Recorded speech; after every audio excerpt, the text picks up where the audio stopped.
أعوذ بالله من الشيطان الرجيم. الحمد لله نحمده ونستعينه ونستغفره ونعوذ بالله من شرور أنفسنا ومن سيئات أعمالنا من يهده الله فلا مضل له ومن يضلل فلا هادي له وأشهد أن لا إله إلا الله وحده لا شريك له وأشهد أن محمدا عبده ورسوله يا أيها الذين آمنوا اتقوا الله حق تقاته ولا تموتن إلا وأنتم مسلمون يا أيها الناس اتقوا ربكم الذي خلقكم من نفس واحدة وخلق منها زوجها وبث منهما رجالا كثيرا ونساء واتقوا الله الذي تساءلون به والأرحام إن الله كان عليكم رقيبا يا أيها الذين آمنوا اتقوا الله وقولوا قولا سديدا يصلح لكم أعمالكم ويغفر لكم ذنوبكم ومن يطع الله ورسوله فقد فاز فوزا عظيما أما بعد فإن خير الحديث كتاب الله وخير الهدي هدي محمد صلى الله عليه وسلم وشر الأمور محدثاتها وكل محدثة بدعة وكل بدعة ضلالة وكل ضلالة في النار أعوذ بالله من الشيطان الرجيم بسم الله الرحمن الرحيم اقرأ باسم ربك الذي خلق خلق الإنسان من علق اقرأ وربك الأكرم الذي علم بالقلم علم الإنسان ما لم يعلم. صدر محترم، حضرات علماء کرام، محترم بزرگوں، نوجوان ساتھیوں، اللہ تعالیٰ کی توفیق سے آج شیخ انصار زبیر محمدی حفظہ اللہ و طولہ کی دعوت پر آج ہم سب اس دعوتی اور تعلیمی کانفرنس میں اکٹھا ہوئے ہیں. اللہ تعالیٰ اس ادارے کو تکمیل تک پہنچائے، اس ادارے کو ترقی عطا فرمائے، اس ادارے سے پڑھنے والے جو بچے ہوں اللہ تعالیٰ انہیں دین اور دنیا دونوں میں کامیاب کرے، آمین.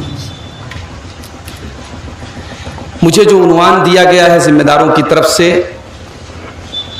تعلیم کی اہمیت و افادیت اور جہالت کے نقصانات. تعلیم کی اہمیت ایک ایسا موضوع ہے، یا یہ کہہ لیجئے کہ تعلیم کی اہمیت ایک ایسی چیز ہے جس سے کوئی عقل مند انسان انکار نہیں کر سکتا. انسان کو دوسری مخلوقات کے اوپر جو امتیاز حاصل ہے، جو فوقیت حاصل ہے، وہ اسی تعلیم کی بنیاد پر حاصل ہے. کسی سماج اور سوسائٹی کو پرامن اور صالح بنانے کے لیے اس معاشرے کے لوگوں کا تعلیم یافتہ ہونا بہت ضروری ہے. جس معاشرے میں جہالت ہو وہاں امن، چین، سکون نہیں رہ سکتا. تعلیم ایک ایسی چیز ہے جو آخرت میں ہمیں جو مقام دلائے گی تو دلائے گی، دنیا میں بھی تعلیم ہمیں دوسروں پر امتیاز عطا کرتی ہے، چاہے وہ دینی تعلیم ہو چاہے وہ عصری تعلیم ہو.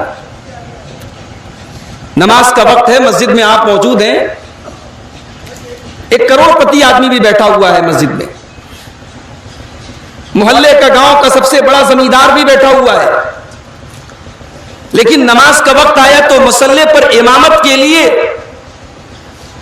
آگے بڑھنے کا حق سب سے زیادہ کس کو ہے؟ اللہ کے پیارے نبی صلی اللہ علیہ وسلم فرماتے ہیں یا ام القوم اقرؤہم لکتاب اللہ۔ وہ حاجی صاحب، وہ کروڑ پتی صاحب، وہ ارب پتی صاحب، وہ زمیندار صاحب، ان کی دولت، ان کا نام، ان کی شہرت اب یہاں کام نہیں آئے گی۔ یہاں ایک عالم کا علم اور ایک حافظ کا حفظ اور ایک قرآن کے قاری کا قرآن کثرت سے پڑھنا وہ کام آئے گا۔ اللہ کے نبی فرماتے ہیں کہ قوم کی امامت کا حقدار وہ شخص ہے جو سب سے زیادہ قرآن کو پڑھنے والا۔ اللہ تبارک و تعالیٰ نے حضرت آدم علیہ السلام کو جو امتیاز بخشا فرشتوں کے اوپر اسی علم کی بنیاد پر، اللہ تعالیٰ نے قرآن کریم میں اپنے نبی کو اگر کسی چیز میں زیادتی کی دعا کرنے کا حکم دیا کہ اے نبی تم اس چیز کو اور مانگو، تو اللہ تبارک و تعالیٰ نے اپنے نبی کو علم کی زیادتی کی دعا کرنے کا حکم دیا۔ فرمایا وَقُلْ رَبِّ زِدْنِي عِلْمًا، اے نبی آپ یہ دعا پڑھیے کہ اے میرے رب تو میرے علم میں اضافہ فرما۔ تعلیم وہ چیز ہے جو دنیا تو دنیا آخرت میں بھی آپ کے مقام کو بلند کرے گی۔ یرفع اللہ الذین آمنوا منکم والذین اوتوا العلم درجات، اللہ تبارک و تعالی اہل علم کے درجات کو بلند کرتا ہے۔ اللہ کے پیارے نبی صلی اللہ تعالی علیہ وسلم قرآن کریم کے بارے میں فرماتے ہیں، صحیح بخاری کی روایت ہے، ان اللہ یرفع بہذا الکتاب اقواما ویضع بہ آخرین، اللہ تبارک و تعالی اس قرآن کے ذریعے عروج بھی دیتا ہے، اس قرآن کے ذریعے عزت بھی دیتا ہے، اور اگر اس قرآن سے کوئی منہ موڑ لے، اس قرآن کو کوئی چھوڑ دے، اس قرآن سے اپنا ناطہ توڑ دے، تو اسی قرآن کے ذریعے اللہ تبارک و تعالی ذلیل بھی کرتا ہے۔ تو تعلیم یہ ترقی اور دنیا اور آخرت کی کامیابی کی ضمانت ہے میرے بھائی۔ مگر آج ہمارے یہاں تعلیم کے دو الگ الگ سسٹم چل رہے ہیں، ایک ریلیجیس ایجوکیشن ہے، دینی تعلیم ہے، اور ایک عصری تعلیم ہے، ماڈرن ایجوکیشن۔ دینی تعلیم کا تصور آتا ہے تو ہمارے ذہن میں مدرسہ آتا ہے، ہمارے ذہن میں داڑھی کرتا ٹوپی آتا ہے، ہمارے ذہن میں مولانا اور حافظ کا نام آتا ہے، اور جب عصری تعلیم کا نام آتا ہے تو ہمارے ذہن میں اپ ٹو ڈیٹ زمانے کے فیشن کے لحاظ سے کپڑا پہننے والے اور شریعت اور اسلام سے دور رہنے والے، جن کو اسلام سے کچھ خاطر خواہ تعلق نہ ہو، ایسے لوگ ذہن میں آتے ہیں۔ یہ ہم نے دو الگ الگ طریقے کے نظام تعلیم کو بنا کے رکھا ہے، اور یہ بڑی گہری سازش کے تحت اس نظام تعلیم کو ہمارے اوپر لاد دیا گیا ہے۔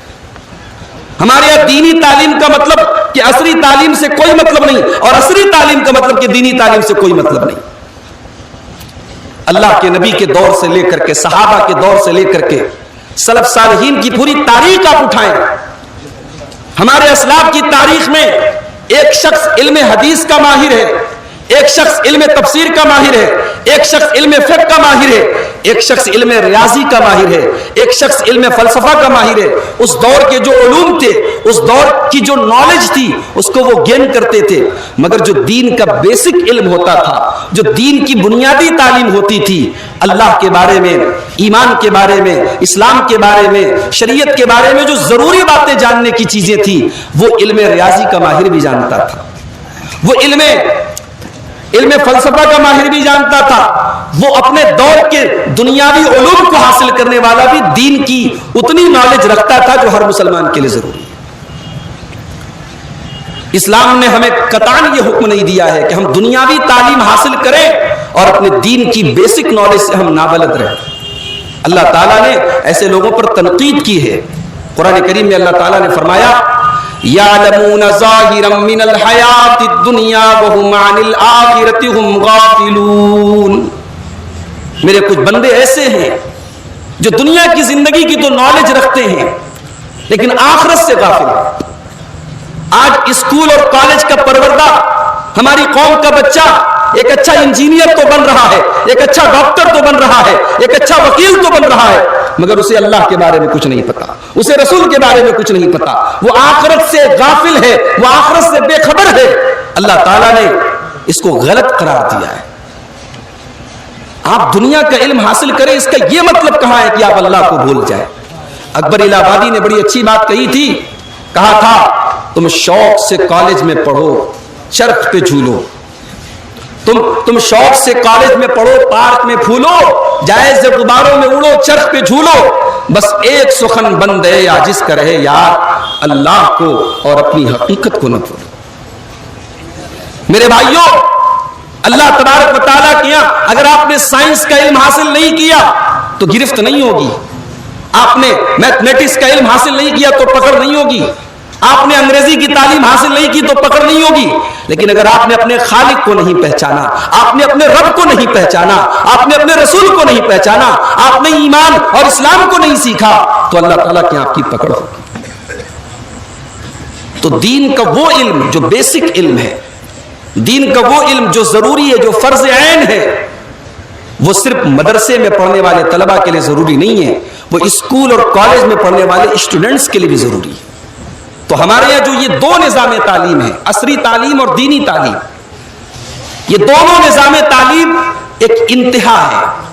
ہم نے دینی تعلیم کا ایک ایسا سسٹم رکھا ہے کہ اس میں عصری تعلیم کی کوئی گنجائش نہیں۔ بھائی ضروری نہیں ہے ہر آدمی حافظ بنے، ضروری نہیں ہے ہر آدمی عالم بنے، قوم کے چند بچے عالم بن گئے، قوم کے چند بچے حافظ بن گئے، کافی ہے، لیکن یہ ضروری ہے کہ ہماری قوم کا بچہ اگر انجینئر ہے بہت اچھی بات ہے، مگر وہ انجینئر ہونے کے ساتھ ساتھ پانچوں ٹائم کا نمازی بھی ہو، اسے نماز کا طریقہ آتا ہو، اسے عقیدے کی بنیادی باتیں معلوم ہو، اسے ایمان کی بنیادی باتیں معلوم ہو۔ ہماری قوم کا ایک آدمی ڈاکٹر بنے تو ڈاکٹر ہونے کے ساتھ ساتھ وہ اسلام کی صحیح جانکاری بھی رکھتا ہو، وہ اپنے رب کی صحیح معرفت بھی رکھتا ہو۔ میرے پیارے بھائیوں، اسلام کی نظر میں تعلیم کی بیس یہ ہے کہ انسان سب سے پہلے اپنے خالق کو پہچانے، اپنے رب کو پہچانے۔ دنیا کی ڈگری حاصل کر لے انسان، دنیا کے علوم حاصل کر لے، اور انسان اپنے رب کو نہ پہچانے، اپنے مالک کو نہ پہچانے، تو شریعت کی نظر میں وہ عالم نہیں، وہ جاہل ہے، وہ جاہل ہے، اور وہ اپنے علم کا جتنا بھی بڑا ماہر ہو، اللہ کی نظر میں اور اس کے رسول کی نظر میں وہ جاہل ہے۔ اسی لیے قرآن کی آیات آپ دیکھیے، قرآن کریم میں اللہ تعالیٰ نے کئی مقامات پر ہمیں کائنات میں تدبر کرنے اور غور کرنے کی تعلیم دی ہے۔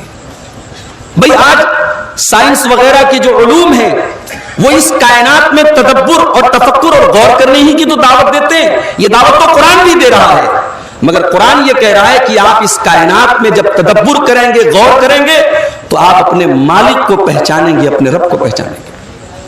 سورہ آل عمران کے اندر اللہ تعالیٰ نے فرمایا ان فی خلق السماوات والارض واختلاف اللیل والنہار لآیات لأولی الالباب، آسمانوں اور زمین کی تخلیق میں، رات اور دن کی گردش میں، زمین و آسمان کی پیدائش میں عقل مندوں کے لیے نشانیاں ہیں، جینیس لوگوں کے لیے نشانیاں ہیں۔ کون ہے جینیس لوگ؟ کون ہے عقل مند لوگ؟ الذین یذکرون اللہ قیاما وقعودا وعلی جنوبہم، عقل مند وہ لوگ ہیں، جینیس وہ لوگ ہیں، سمجھدار وہ لوگ ہیں جو کھڑے ہو کر کے بھی اپنے رب کو یاد کرتے ہیں، بیٹھ کر کے بھی اپنے رب کو یاد کرتے ہیں، لیٹ کر کے بھی اپنے رب کو یاد کرتے ہیں۔ جو اپنے رب کو یاد نہ کرے، جس کی زبان سے اس کے رب کا ذکر نہ ہو، اللہ کی نظر میں وہ عقل مند نہیں ہے، دنیا کی نظر میں بہت بڑا جینیس ہے۔ جو اپنے مالک کو نہ پہچانے وہ جینیس کیسے ہو سکتا ہے؟ اسی لیے اللہ نے عقل مند لوگوں کی نشانی بیان کی کہ وہ اللہ کا ذکر کرتے ہیں، لیٹ کر کے، بیٹھ کر کے، کھڑے ہو کر کے۔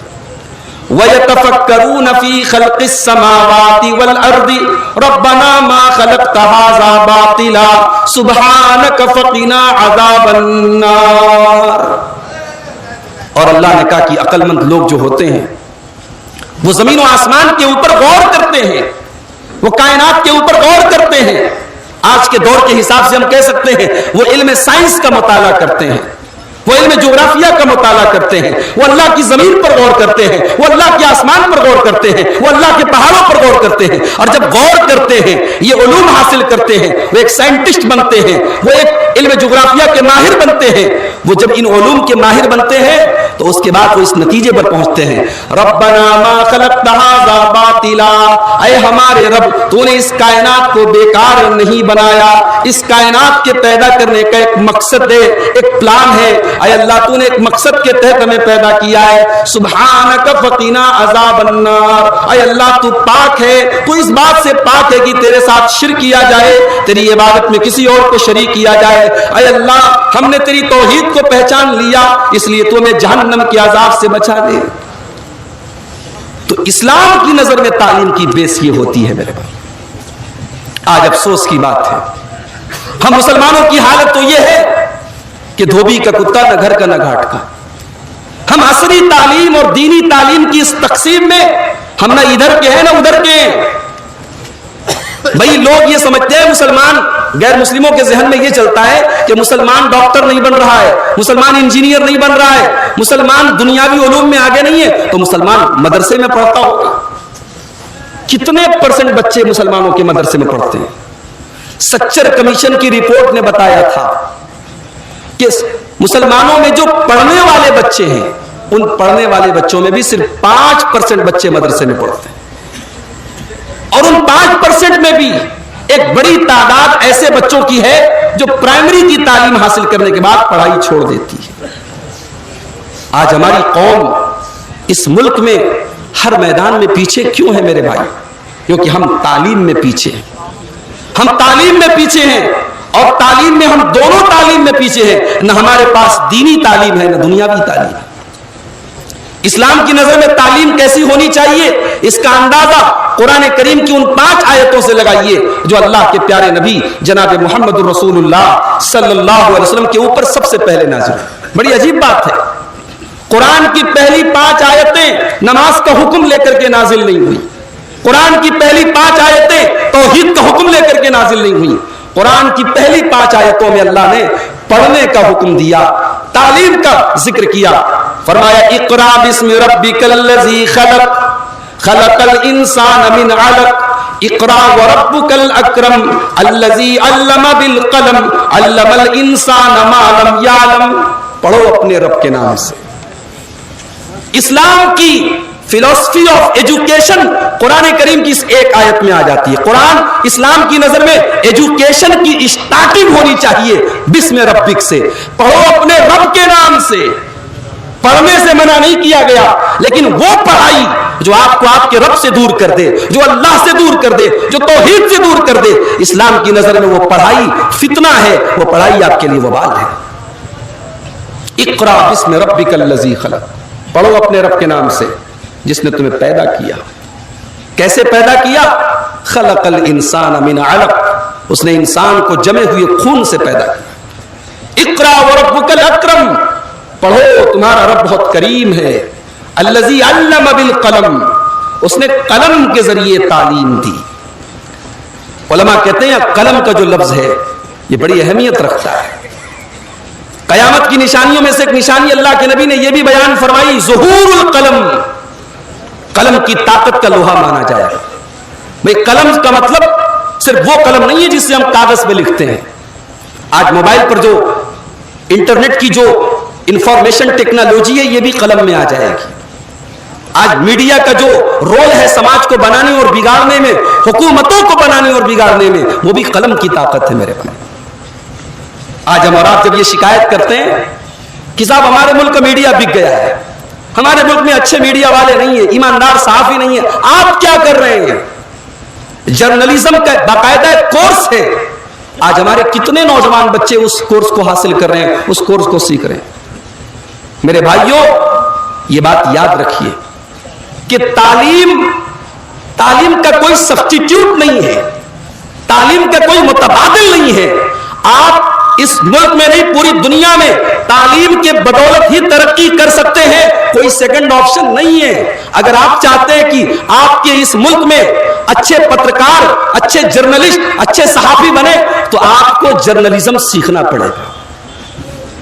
آپ کو اچھے ڈاکٹر چاہیے تو آپ کو اپنے بچوں کو ڈاکٹر بنانا ہوگا۔ آپ کی قوم کو اچھے انجینئر چاہیے تو آپ کو انجینئرنگ حاصل کرنی پڑے گی۔ اللہ کے پیارے نبی صلی اللہ علیہ وسلم فرماتے ہیں انما العلم بالتعلم، علم سیکھنے سے آتا ہے، علم حاصل کرنے سے آتا ہے. علم کوئی دوا نہیں ہے جس کو گھول کے پلا دیا جائے. علم کا سیکھنے کا ایک پراپر طریقہ ہے, ایک پروسیجر ہے, ایک طریقہ ہے. وہ طریقہ آپ کو فالو کرنا پڑے گا میرے بھائی.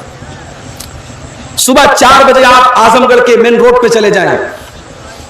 4 بجے صبح کچھ نوجوان لڑکے آپ کو ملیں گے, وہ صبح کے 4 بجے سڑک پر دوڑ رہے ہیں, رننگ کر رہے ہیں, بھاگ رہے ہیں. ان سے پوچھو بھائی تم صبح کے 4 بجے کیوں دوڑ رہے ہو؟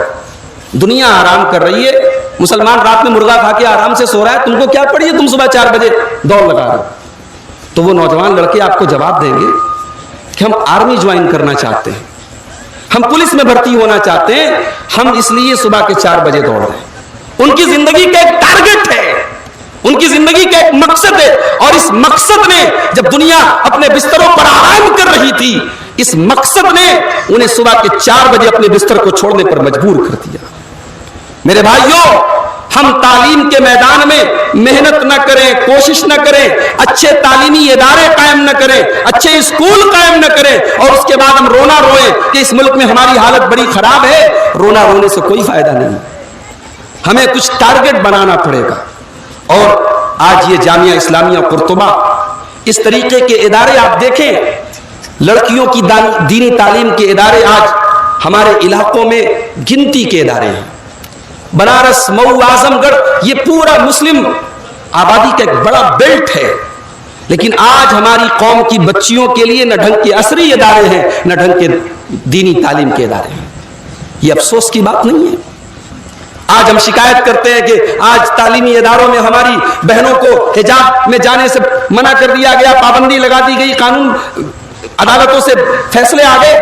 لیکن ہم نے کبھی اس پر غور کیا کہ ہماری بہنیں اتنی مجبور کیوں ہوئی کہ آج وہ اپنی تعلیم کو جاری رکھنے کے لیے ان اداروں کا رخ کر رہی ہیں جہاں ان کے حجاب کو لے کر کے نشانہ بنا جا رہا ہے. یہ تو ہماری کمزوری ہے, یہ تو ہماری کتنی بڑی پستی کی بات ہے کہ ہماری مسلمان بہن آج ایسے اداروں میں جا رہی ہے جہاں اسے بغیر حجاب کے جانے کی اجازت نہیں ہے. تو آج میرے بھائیوں, ہمیں تعلیم کے میدان میں آگے بڑھنا پڑے گا, اور اللہ کے نبی صلی اللہ علیہ وسلم کی جو سیرت ہے وہ ہمیں یہی سکھاتی ہے. اللہ کے نبی جس دور میں نبی بن کر کے آئے, اس دور میں جہالت بہت عام تھی, تعلیم کے میدان میں لوگ پیچھے تھے, اور ایک روایت کے مطابق پورے مکہ میں صرف 11 لوگ لکھنا جانتے تھے. اللہ کے رسول کے دور میں صرف 11 لوگ لکھنا جانتے تھے. فتح البلدان کے اندر یہ روایت ملتی ہے. آپ غور کریں, اس سوسائٹی میں, اس ماحول میں جہاں لکھنے پڑھنے کا ماحول نہیں تھا, اللہ کے نبی دنیا میں رسول بن کر کے آتے ہیں, اور آپ کی رسالت میں, آپ کی نبوت میں ایک پہلو جو بہت غالب ہے وہ یہ ہے کہ آپ ایک بہترین معلم تھے, آپ ایک بہترین ٹیچر تھے. لقد من اللہ علی المؤمنین اذ بعث فیہم رسولا من انفسہم یتلو علیہم آیاتہ ویزکیہم ویعلمہم الکتاب والحکمہ. اللہ تبارک و تعالیٰ نے تمہارے بیچ میں ایک ایسا رسول بھیجا, یتلو علیہم آیاتہ, جو اللہ کی آیتوں کو پڑھ پڑھ کے سناتے ہیں, ویزکیہم, وہ تمہارا تزکیہ کرتے ہیں, تمہیں گندگیوں سے پاک اور صاف کرتے ہیں, ویعلمہم الکتاب والحکمہ, اور تمہیں کتاب و حکمت کی تعلیم دیتے ہیں. اللہ کے رسول معلم تھے. آپ کی رسالت اور آپ کی نبوت کا آغاز تعلیم سے ہوتا ہے. مکہ کے دور میں دار ارقم آپ کی تعلیم کا مرکز تھا, اور مدینہ کے دور میں اللہ کے نبی کی مسجد میں ایک چبوترا تھا جس کو صفہ کہا جاتا تھا, وہ اللہ کے نبی کا تعلیمی مرکز تھا. وہ مدرسہ تھا جہاں جناب محمد رسول اللہ صلی اللہ تعالی علیہ وسلم تدریس کے فرائض انجام دیتے تھے, اور آپ کے صحابہ آپ سے علم دین سیکھتے تھے. میرے بھائی, غزوہ بدر میں جب مشرکین قیدی بن کر کے آئے, اللہ کے نبی صلی اللہ علیہ وسلم نے ان مشرکین کے بارے میں جن کے پاس فدیہ دینے کی طاقت نہیں تھی, اللہ کے نبی نے کہا ہم تمہیں چھوڑ دیں گے, تم ہمارے بچوں کو لکھنا سکھا دو. مشرکین کے قیدیوں کو لکھنا سکھانے, ان کو لکھنا سکھانے کی شرط پر رہا کیا گیا, اور بہت سارے صحابہ نے لکھنا سیکھا. انہی صحابہ میں حضرت زید ابن ثابت رضی اللہ تعالیٰ عنہ کا نام بھی آتا ہے. یعنی پیغمبر اسلام کی نظر میں اللہ کے رسول کی نظر میں تعلیم کی کیا اہمیت تھی, لکھنے کی کیا اہمیت تھی, اس کا اندازہ آپ اس سے لگائیں کہ آپ نے مشرکین کے, اس سے ایک سبق یہ بھی ملا کہ ضرورت پڑے تو آپ غیر مسلم سے جو اپنے فن کا ماہر ہو اس سے آپ علم لے سکتے ہیں, اس سے تعلیم لے سکتے ہیں, اس میں کوئی حرج کی بات نہیں ہے. اللہ کے نبی نے ان مشرکین سے اپنے صحابہ کو لکھنا سکھایا. اور آگے بڑھیے, لاک ڈاؤن کے دور میں ہم نے دیکھا ہمارے جو دینی ادارے ہیں جو چندے اور صدقات اور زکات کی بدولت چلتے ہیں, یہ دینی ادارے, کتنے دینی ادارے آج اپنے وجود کے لیے ترس رہے ہیں, یعنی ان کا تالا بند ہے, ان کو چلانے کے لیے فنڈ نہیں ہے. ظاہر ہے لوگوں کی مدد اور تعاون سے یہ مدرسے چلتے ہیں, ان کو چلانا بہت بڑا چیلنج ہوتا ہے, اور یہ آج سے نہیں, یہ 1400 سال سے یہ چیلنج موجود ہے. اللہ کے رسول کا جو مدرسہ تھا, آپ کے جو اسٹوڈنٹس تھے, آپ کے جو طلبہ تھے اصحاب صفہ, ان غریب صحابہ کرام کے کھانے کا, ان کے رہنے کا بندوبست اللہ کے نبی کرتے تھے. ایک مرتبہ حضرت فاطمہ آپ کے پاس آئیں, مسند احمد کی صحیح روایت ہے. حضرت فاطمہ آپ کے پاس آئیں اور کہنے لگی کہ مجھے کچھ غلام کی ضرورت ہے, گھر میں بہت سارے کام کرنے ہوتے ہیں, مجھے کوئی ایک غلام دے دیجیے. اللہ کے نبی نے کیا جواب دیا؟ کہا کہ میرے وہ اصحاب صفہ, میرے وہ شاگرد جو دین کا علم حاصل کر رہے ہیں, ابھی ان کے کھانے کو اناج نہیں ہے, میں ان غلاموں کو بیچ کر پہلے ان اپنے طلبہ اور دین کے ان طالب علموں کے لیے پہلے میں کھانے کا انتظام کروں گا. اے فاطمہ, اے میری لخت جگر, میں تمہیں غلام نہیں دے سکتا. اللہ اکبر. نبی کی نظر میں تعلیم کی کیا اہمیت تھی, نبی کی نظر میں انسٹیٹیوٹ کی کیا اہمیت تھی, کہ اللہ کے نبی اپنی بیٹی کی ضرورت کو کے اوپر مقدم رکھتے ہیں میرے بھائیوں, اپنے اس ادارے کی ضرورت کو, اپنے اس انسٹیٹیوٹ کے ضرورت. میں کہتا ہوں کسی بھی قوم کی ترجیحات سے اندازہ لگ جاتا ہے کہ اس قوم کا معیار کیا ہے. مسلمانوں کی بستی میں آپ چلے جائیں, مسلمانوں کی بستیوں کی پہچان کباب اور پراٹھے کی شاندار دکانوں سے ہوتی ہے. مسلمانوں کی بستیوں میں جب آپ داخل ہوں گے تو خوشبودار کھانے کی مہک یہ آپ کا استقبال کرے گی, اور غیر مسلموں کی کالونیوں اور بستیوں میں ایک سے ایک کوچنگ سینٹر اور تعلیمی ادارے آپ کا استقبال کریں گے. یہ جو فرق ہے ہماری اور غیر مسلموں کی آبادیوں کے درمیان, یہ فرق بتا رہا ہے کہ کس قوم کی ترجیحات کیا ہے. آج ہماری قوم کے پاس شادی بیاہ میں نام و نمود کے لیے خرچ کرنے کے لیے کروڑوں ہیں, لیکن ہمارے پاس ڈھنگ کے ادارے قائم کرنے کے لیے فنڈز نہیں ہیں. ہمارے پاس اپنی بچیوں کو اسلامی حجاب کے ساتھ ان کو عصری اور دینی تعلیم دینے کے لیے ڈھنگ کے ادارے نہیں ہیں. ہمارے پاس اپنے قوم کے بچوں کو ڈاکٹر بنانے کے لیے اچھے میڈیکل انسٹیٹیوٹ نہیں ہیں. ہم حکومتوں کا کیا رونا روتے ہیں میرے بھائی, ہماری ترجیحات میں یہ تمام چیزیں نہیں ہیں.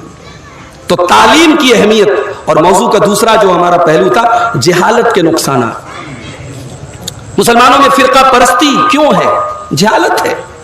ابھی ایک ویڈیو بہت وائرل ہو رہا ہے, شاید بنارس کے آس پاس کا یہ ویڈیو ہے, کہ جنازہ آیا ہے, مٹی دی جانے والی ہے, جنازے کے دوران لاؤڈ اسپیکر سے اعلان کیا جا رہا ہے کہ صاحب یہ فلاں مسلک کا جنازہ ہے, فلاں مسلک کے لوگ اس جنازے میں نہ آئیں, اگر آئے ہیں تو چلے جائیں ورنہ بڑی بے عزتی ہوگی. یہ نفرت اور آپس میں دوری کی یہ انتہا ہے. یہ کیوں ہے میرے بھائی؟ کیونکہ جہالت ہے. دین کا صحیح علم اگر لوگوں کے پاس آ جائے, دین کا صحیح شعور لوگوں کے پاس آ جائے تو یہ چیز ختم ہو جائے گی. جہالت کا ایک نقصان اور ہے, جس سماج میں جہالت رہے گی وہاں لوگ صحیح اور غلط میں فرق نہیں کر پائیں گے. بھائی جب آپ جانیں گے نہیں کہ صحیح کیا ہے اور غلط کیا ہے تو ہمیشہ آپ کو پٹی پڑھائی جائے گی کہ یہی صحیح ہے اور آپ غلط کو صحیح انجام دیں گے. اذان کی آواز آ رہی ہے, جاری رکھیں. اللہ کے رسول کے دور کا واقعہ ہے, ابو داؤد کی روایت ہے. صحابہ کرام سفر پہ گئے ہوئے ہیں, ایک صحابی کو احتلام ہو گیا, ناپاک ہو گئے وہ. اب ان کے سر پہ چوٹ لگی تھی, انہوں نے صحابہ سے مسئلہ پوچھا کہ بھئی میرے سر پہ چوٹ لگی ہے اور مجھے احتلام ہو گیا ہے, میں کیا کروں؟ تو اس موقع پر جو لوگ موجود تھے انہوں نے کہا صاحب آپ تو ناپاک ہو گئے, غسل آپ کے اوپر واجب ہے, آپ کو غسل کرنا پڑے گا. لا نجد لک رخصتن, ہمیں کوئی ایسی دلیل ہمیں نہیں ملتی ہے کہ آپ کو تیمم کرنے کی اجازت دی جائے, تیمم نہیں کر سکتے, آپ کو غسل کرنا پڑے گا. صحابی نے غسل کیا اور ان کا انتقال ہو گیا. سر میں گہری چوٹ لگی تھی، انتقال ہو گیا۔ جب اس سفر کے بعد صحابہ کرام اللہ کے رسول صلی اللہ علیہ وسلم کے پاس پہنچے تو اللہ کے رسول نے کیا فرمایا؟ بڑے غصے میں آپ نے فرمایا قتلوہ قتلہم اللہ، کہ انہوں نے میرے اس صحابی کو قتل کر دیا بغیر علم کی اور بغیر دلیل کے۔ انہوں نے یہ بات بتا کر کے میرے صحابی کو قتل کر دیا۔ انما شفاء العی السؤال، جہالت کا علاج سوال ہے، جہالت کا علاج اہل علم سے پوچھنا ہے۔ اگر آپ کو کوئی چیز معلوم نہیں، آپ اہل علم سے رابطہ کریں، آپ علم حاصل کریں، آپ نالج گین کریں، آپ اپنی جہالت پر قائم نہ رہیں ورنہ آپ برباد ہو جائیں گے۔ اسی طریقے سے جہالت کا ایک نقصان یہ بھی ہے میرے بھائیوں کہ انسان کے اندر جب تعلیم نہیں ہوتی، جہالت ہوتی ہے، تو انسان غلط رد عمل کرتا ہے، غلط ریئیکشن کرتا ہے۔ اللہ تعالیٰ نے سورہ حجرات کے اندر فرمایا کہ ان جاءکم فاسق بنبأ فتبینوا، مسلمانوں جب تمہارے پاس کوئی خبر آئے تو پہلے تحقیق کر لو۔ اگر تم تحقیق نہیں کرو گے تو اس بات کا اندیشہ ہے کہ تم کسی قوم کے اوپر حملہ کر دو گے یا کسی قوم سے چھیڑ چھاڑ کرو گے بجہالۃ، ان تصیبوا قوما بجہالۃ فتصبحوا علی ما فعلتم نادمین، تم جہالت کی وجہ سے کسی قوم کا نقصان کر دو گے اور بعد میں تمہیں شرمندہ ہونا پڑے گا۔ تو جہالت انسان کو شرمندہ کرتی ہے، تعلیم انسان کو بتاتی ہے کیا صحیح ہے کیا غلط ہے، کب کون سی بات بولنا ہے کب کون سی بات نہیں بولنا ہے۔ تو میرے بھائیوں، آج ہماری قوم کو تعلیم کے میدان میں، اور تعلیم کی جب میں بات کرتا ہوں تو آپ یاد رکھیے میں دونوں تعلیم کی بات کر رہا ہوں، دینی تعلیم اور عصری تعلیم، دونوں میدان میں ہمیں آگے ہونے کی ضرورت ہے۔ ضروری نہیں ہے کہ ہمارے بچے سب علماء بن جائیں، سب حفاظ بن جائیں، لیکن دین کا جو بیسک علم ہے، دین کی جو بنیادی نالج ہے، بھئی اگر ایک مسلمان پولیس آفیسر بن گیا بہت اچھی بات ہے، لیکن آپ یہ سوچیں کہ وہ پولیس آفیسر بننے کے ساتھ ساتھ اگر صحیح معنوں میں وہ مسلمان ہے، اسلام کی تعلیم بھی وہ اپنے اندر رکھے ہوئے ہے، تو وہ رشوت نہیں لے گا، وہ جھوٹ نہیں بولے گا، وہ کسی پر ظلم نہیں کرے گا۔ ایک ڈاکٹر اگر دین کی صحیح تعلیم بھی حاصل کرے اور ڈاکٹر بھی بن جائے تو وہ ڈاکٹر صرف پیسہ کمانے کے لیے اپنا پیشہ اختیار نہیں کرے گا، بلکہ وہ اپنے مریضوں کو خدمت کے طور پر اور خدمت خلق کے طور پر وہ اپنے مریضوں کا علاج کرے گا۔ تو جتنے بھی فیلڈ ہیں، اور ایک آخری بات بیان کر کے بات ختم کر رہا ہوں کہ جتنی بھی فیلڈ ہیں، ہر فیلڈ میں ہم آگے بڑھیں، مگر اکبر الہ آبادی کے اس شعر کو یاد رکھیں، اللہ کو اور اپنی حقیقت کو نہ بھولیں۔ اور آج کا دور اسپیشلائزیشن کا دور ہے، آج کا دور ایکسپرٹائز کا دور ہے۔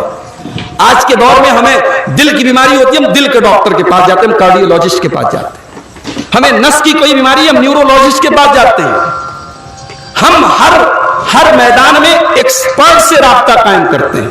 تو میرے بھائیوں، ہم دینی تعلیم ہو چاہے دنیاوی تعلیم ہو، ہم ایکسپرٹ بنے، ہم اسپیشلائزیشن کا علم حاصل کریں۔ ہماری اگر دلچسپی جرنلزم میں ہے، ہم صحافی بننا چاہتے ہیں تو ہم اس میدان میں آگے بڑھیں اور ایکسپرٹ بنیں۔ ہماری دلچسپی اگر ڈاکٹر بننے میں ہے تو ہم دائیں بائیں سے ڈاکٹر نہ بنیں، ہم اس کا جو پراپر طریقہ ہے، جو پراپر چینل ہے، اس طریقے سے ہم میڈیکل سائنس کا علم حاصل کریں اور ایک بہترین ڈاکٹر بنیں۔ اللہ کے رسول کے صحابہ میں ہم یہ بھی دیکھتے ہیں کہ بعض صحابہ اپنے فن کے ماہر تھے، جیسے حضرت معاذ ابن جبل رضی اللہ تعالیٰ عنہ کے بارے میں اللہ کے نبی نے فرمایا اعلمہم بالحلال والحرام معاذ ابن جبل۔ معاذ ابن جبل حلال اور حرام کا علم سب سے زیادہ رکھتے ہیں۔ ایسا نہیں کہ باقی صحابہ حلال اور حرام کا علم نہیں رکھتے تھے، مگر معاذ ابن جبل ایکسپرٹ ہیں اس علم کے اندر۔ حضرت عبداللہ ابن عباس ایکسپرٹ ہیں تفسیر کے میدان میں، حضرت زید ابن ثابت ایکسپرٹ ہیں علم وراثت، علم فرائض کا جو علم ہے اس علم کے وہ ماہر ہیں۔ تو آج ہمیں تعلیم کے میدان میں اس پر بھی اختصاص اور اسپیشلائزیشن پر بھی ہمیں فوکس کرنے کی ضرورت ہے۔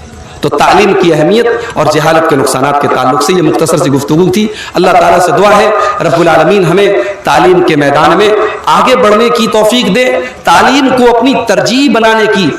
ہم سے چھوٹی چھوٹی قوموں نے اس ملک میں، ہم سے چھوٹی چھوٹی جین کمیونٹی، سکھ کمیونٹی، کرسچین کمیونٹی ہم سے چھوٹی ہیں آبادی میں اور تعداد میں بہت کم ہے، مگر آج اعظم گڑھ سے لے کے بنارس تک جو بڑے بڑے تعلیمی ادارے ہیں آپ دیکھ لیں، کانوینٹ اسکولز ہیں، کرسچنس کے اسکول ہیں، اور آج ہم اپنے بچوں کو اعلیٰ تعلیم دلانے کے لیے ان کے اسکولوں میں رابطہ کرتے ہیں۔ تو میرے بھائیو، یہ ہماری بہت بڑی کمزوری ہے۔ ہم اپنی ترجیحات میں تعلیم کو شامل کریں۔ اللہ تعالیٰ ہم سب کو اس کی توفیق عطا فرمائے۔ اللہ ہماری قوم کی جہالت کو دور فرمائے۔ اللہ تعالیٰ ہماری قوم کو دینی اور عصری دونوں تعلیم کے میدان میں اللہ تعالیٰ آگے بڑھنے کی توفیق عطا فرمائے۔ آمین۔ وآخر دعوانا الحمد للہ رب العالمین۔ السلام علیکم۔